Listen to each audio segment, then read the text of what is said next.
Hello everyone, welcome back.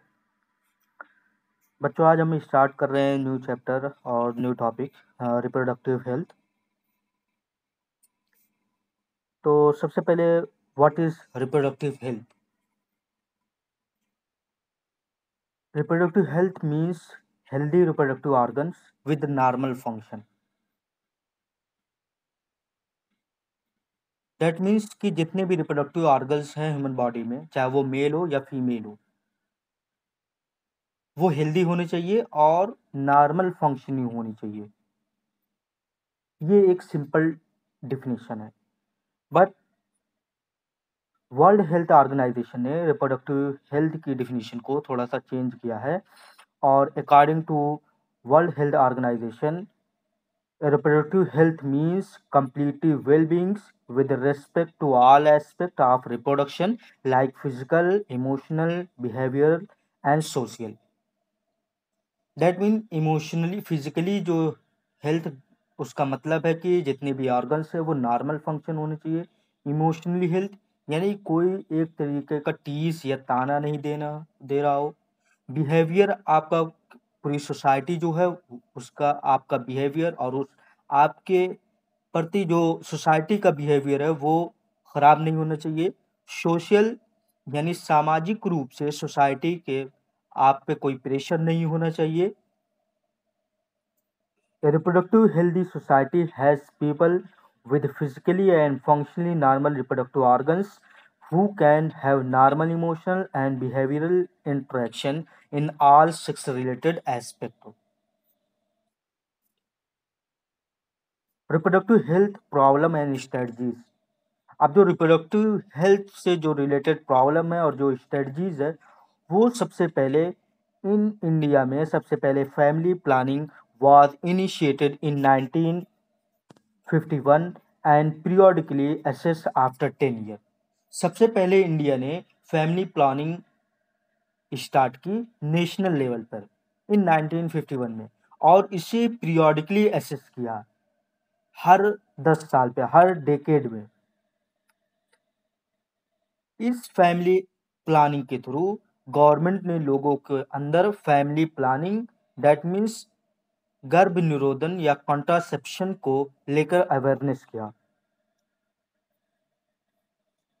जैसे आपने देखा होगा, हम दो हमारे दो, गवर्नमेंट बसेस पे पोस्टर, हम दो हमारे दो, छोटा परिवार सुखी परिवार। बट लेटर ऑन गवर्नमेंट ने ये सोचा कि सिर्फ कंट्रासेप्शन ही एक अकेला एस्पेक्ट नहीं है, बल्कि उसके अलावा कई सारे एस्पेक्ट हैं जिसके बारे में लोगों को अवेयरनेस दी जानी चाहिए। For example, menstrual problem, sex education in school, sex crime, for example rape, abuse and infertility. इसलिए गवर्नमेंट ने एक इम्प्रूव्ड प्रोग्राम लॉन्च किया, known as Reproductive and Child Health Care, that means RCH program is run under the National Health Mission NHM in India for creating, किस लिए?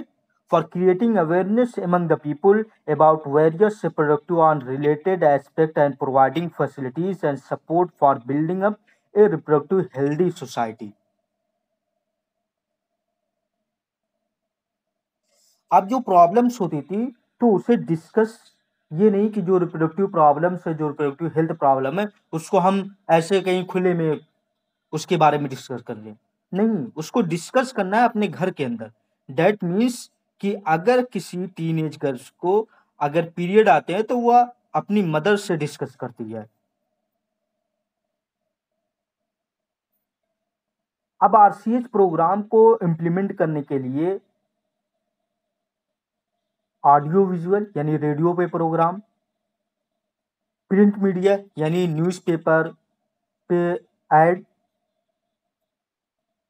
Government, जैसे आपने देखा होगा एड्स के बारे में programme, and non government agency, that means NGOs जो हैं,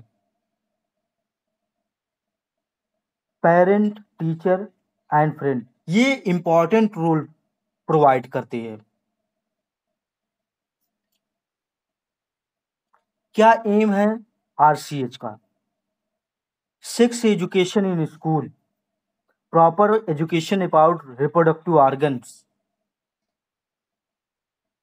अब जो सेक्स एजुकेशन को लेके जो मिथ है, उसको सेक्स एजुकेशन के बारे में पढ़ाना स्कूल और कॉलेजेस में, और इसके थ्रू जो मिथ है उसको दूर होना। एडोसेंस के बारे में बताओ, यानी सेकेंडरी सेक्सुअल कैरेक्टर जो है उसके बारे में बताओ। फर्टाइल पीरियड्स के बारे में बताओ। Then safe and hygienic sexual practice, that mean use of condoms. And sexual transmitted disease STD के बारे में आप बताओ, एड्स वगैरह के बारे में आप बताओ, अवेयर करो लोगों को। देन गवर्नमेंट ने कहा कि आप फर्टाइल ग्रुप, दैट मीन जो मैरिजेबल ग्रुप है, जिनकी शादी होने वाली है, जिनकी हो चुकी है, उनको अवेयर करो कंट्रासेप्टिव पिल्स के बारे में, यानी बर्थ कंट्रोल के बारे में। तो वही चीज लिखिए, education about birth control option of fertile couples. Hospitality, hospital delivery को अवेयरनेस करो, इनकरेज करो।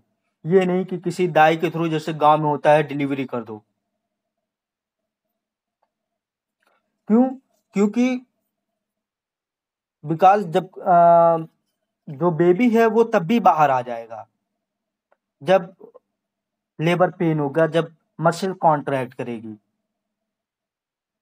क्योंकि अगर प्रॉपर डिलीवरी नहीं होती है, दैट मीन्स आप प्रॉपर हॉस्पिटैलिटी को अवेयर नहीं करेंगे, तो जो वजाइना के थ्रू जो बेबी बाहर आएगा, तो वो प्रॉपर डिलीवरी नहीं होगी, तो जो एनस फिल्टर मसल्स है वो डैमेज हो सकती है, यूरेथ्रा की जो मसल्स है वो डैमेज हो सकती है। तो लेडी का जो यूरिनेशन प्रोसेस है उस पर कंट्रोल नहीं होगा। बहुत सारे ऐसे केस देखे गए हैं, ऐसी स्टडी की गई है। Care of pregnant mother, postnatal and care of mother and child, यानी postnatal care of mother during pregnancy. Breastfeeding के बारे में, आपको ब्रेस्ट फीडिंग को प्रमोट करो। तो कंट्रासेप्टिव पिल्स को कंट्रोल को अवेयर करो, बर्थ कंट्रोल को अवेयर करो, हॉस्पिटल डिलीवरी के बारे में आप प्रमोट करो, उसको अवेयर करो लोगों को। इम्पोर्टेंस ऑफ ब्रेस्ट फीडिंग, क्योंकि ब्रेस्ट फीडिंग जो होती है, जब स्टार्टिंग जो मिल्क होता है उसमें क्या होती है, उसमें एंटीबॉडीज होती है। कौन सी एंटीबॉडीज है? आईजीए एंटीबॉडीज होती है। उसके बाद equal opportunities for the male and the female child should be properly address. Child immunisation, यानी टीकाकरण को प्रमोट करो। मेंस्ट्रुअल प्रॉब्लम को आप उसके बारे में अवेयर करो लोगों को। क्योंकि अगर किसी लेडी को 21st डे पे पीरियड आते हैं, दैट मीन्स वो नॉर्मल है। लेकिन अगर 15 to 14 डे पे पीरियड आ रहे हैं, तो that she must be visit to gynaecology. अगर 35 डे यानी 28 से 35 डे पे भी अगर पीरियड आ रहे हैं, तो that's normal procedure. Statutory ban on amniocentesis. अब ये क्या है? Amniocentesis is a clinical procedure performing during pregnancy used to take out a small sample of the amniotic fluid for testing of chromosomal abnormalities and developing embryo।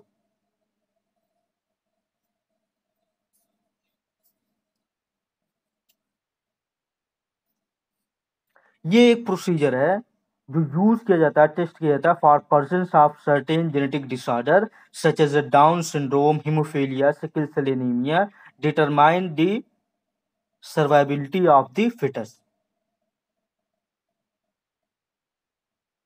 हमने देखा है कि research की गई है कि फॉर मान लो अगर कोई कपल्स है, उसको पहला बेबी होता है, तो वो डाउन सिंड्रोम यानी 21st ट्राइसोमिक क्रोम कंडीशन है। वही जो कि आपके डाउन सिंड्रोम की कंडीशन होती है। तो मान लो उस बेबी को क्या है, उस जो लेडी है उसको अभी भी डर है कि कहीं मेरा जो दूसरा बेबी आने वाला है वो भी डाउन सिंड्रोम ना हो। तो वो जो डॉक्टर होते हैं वो उस लेडी को हॉस्पिटल बुलाते हैं,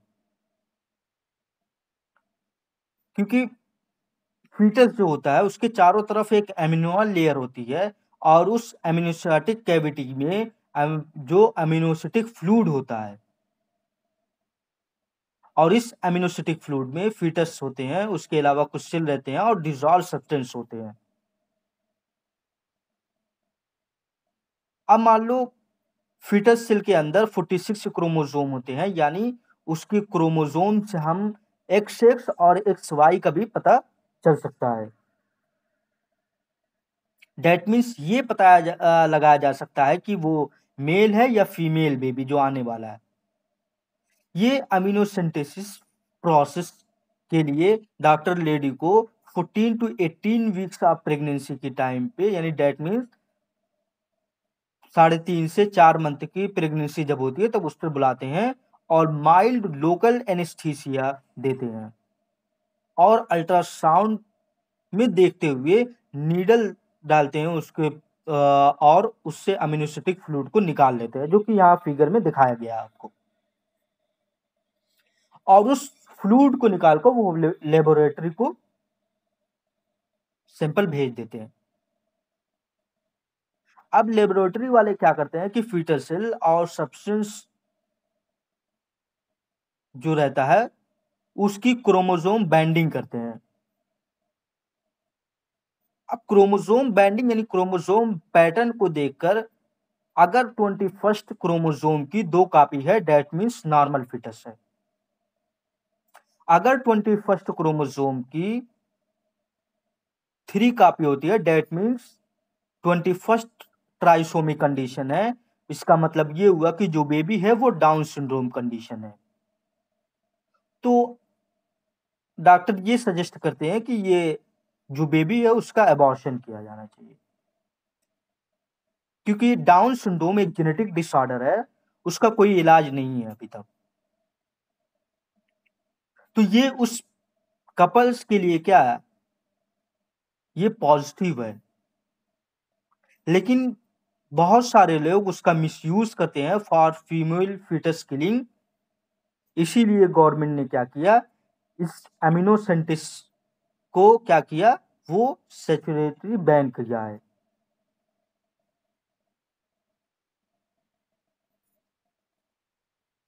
तो it is also misused to check the fetal sex determination based on chromosomal pattern in the amniotic fluid surrounding the developing embryo।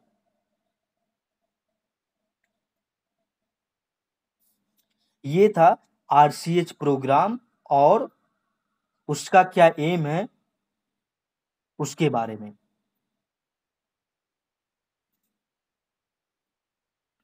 अब नेक्स्ट टॉपिक है contraception. Contraception is also known as birth control, refer to any method use to prevent unwanted pregnancy. अगर कोई couples unwanted यानी अगर उसको baby नहीं चाहिए होता तो वो कंट्रासेप्शन को यूज करके बर्थ को कंट्रोल कर सकता है, यानी अनवांटेड प्रेगनेंसी को रोक सकता है। तो एक आइडियल कंट्रासेप्टिव कैसी होनी चाहिए, शुड बी अवेलेबल इजली, यानी मार्केट में अवेलेबल होनी चाहिए इजली। शुड बी इफेक्टिव, और इफेक्टिव होनी चाहिए, ये नहीं कि आपने कंट्रासेप्टिव को यूज कर लिया और पता चला प्रेगनेंसी यूज करने के बाद भी प्रेग्नेंट हो गई lady. Side effect must be absent और मिनिमम, और साइड इफेक्ट नहीं होने चाहिए। ये नहीं कि यूज कर लिए पता चला कि वेट हमारा बढ़ जा रहा है, बीपी हमारी हाई हो जा रही है, तो ये सारी चीजें अवॉइड होनी चाहिए। शुड बी रिवर्सिबल, रिवर्सिबल होनी चाहिए। Should not affect the desire यानी सेक्सुअल ड्राइव या एक्ट ऑफ द इंडिविजुअल, ये नहीं कि जो सेक्सुअल प्लेजर है वो उस अफेक्ट करे। शुड बी यूजर फ्रेंडली, और यूजर फ्रेंडली होनी चाहिए। कंट्रासेप्टिव जो कंट्रासेप्शन के है उसको 2 पार्ट में डिवाइड किया गया है, एक है टेम्परेरी और दूसरा है परमानेंट। अब टेम्परेरी को दो पार्ट्स में डिवाइड किया गया, नेचुरल और आर्टिफिशियल। देन आर्टिफिशियल को डिवाइड किया गया है 5 पार्ट्स में, that's barrier, intrauterine device, pills, injection और इम्प्लांटेशन। और परमानेंट कंट्रासेप्शन को वैजेक्टॉमी और ट्यूबेक्टॉमी में डिवाइड किया है। आज के लिए इतना ही रहने देते हैं और thank you so much. Have a nice day.